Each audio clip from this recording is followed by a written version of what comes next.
Hello guys, definitely you will check the engine before you buy a car, but for your kids you check these items before buy a kids car. Number one, choose பண்ணுங்க dual motors எப்போவுமே, அது நல்ல ஒரு ஸ்டார்டிங்கை கொடுக்கும். அடுத்தது வந்து battery capacity. So high the MP hour longer the run time.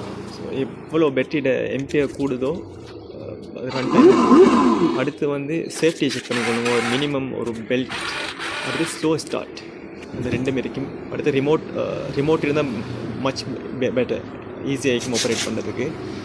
அதுக்கு அடுத்து வந்து காரில் வெயிட், எவ்வளோ வெயிட் பண்ணு பார்த்துக்கணும். மினிமம் ஒரு 25+ இருக்கணும். அதுக்கு அடுத்தது நல்ல ஒரு சர்வீஸ் ஸ்டேஷனுக்கு போங்க, இந்த ரிப்பேர் சென்டருக்கு என்ன சரி ரிப்பேர் பண்ணணும்.